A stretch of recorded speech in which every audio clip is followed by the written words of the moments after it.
മോളെ എന്ന് വിളിക്കുന്നത് പോലെ ഇംഗ്ലീഷിൽ ഒന്ന് വിളിച്ചു നോക്കൂ. ഇങ്ങനെ അത്ഭുതപ്പെട്ട് മാറി നോക്കൂ. എന്നെ തന്നെയാണോ വിളിച്ചത് എന്ന് നോക്കൂ. ആ മോള് എന്നുള്ള വിളി, കരണ എന്നുള്ള വിളി, ഓമന എന്നുള്ള വിളി അതൊരു വൈകാരികമായ തലത്തിൽ പ്രതികരിക്കുന്ന സന്ദർഭത്തില് ഭാഷയ്ക്ക് സൗന്ദര്യ തലം എന്ന് പറയുന്ന സാധനം. അതവസരത്തിൽ പൊട്ടിത്തെറിക്കുന്ന സന്ദർഭത്തിൽ നമ്മൾ ഉപയോഗിക്കുന്ന ഭാഷ അത്ര നല്ല ഭാഷയായിരിക്കില്ല. ഡിക്ഷണറിയിൽ ഇല്ലാത്ത തെറികളായിരിക്കും ഉപയോഗിക്കുന്നത്. അതും ഒരു വൈകാരിക തലമാണ്. അപ്പൊ ഭാഷ രണ്ട് തരത്തിലാണ് നമ്മൾ ഉപയോഗിക്കുന്നത്. അതിൽ ഏത് വേണമെന്ന് തീരുമാനിക്കുന്നത് നമ്മുടെ സംസ്കാരം അനുസരിച്ച്.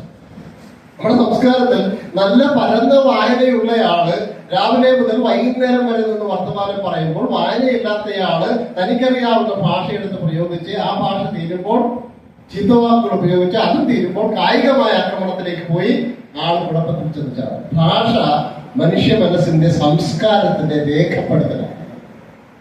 നമ്മൾ ഉപയോഗിക്കുന്ന ഭാഷ നമ്മുടെ സംസ്കാരത്തിന്റെ രേഖപ്പെടുത്തലാണ്.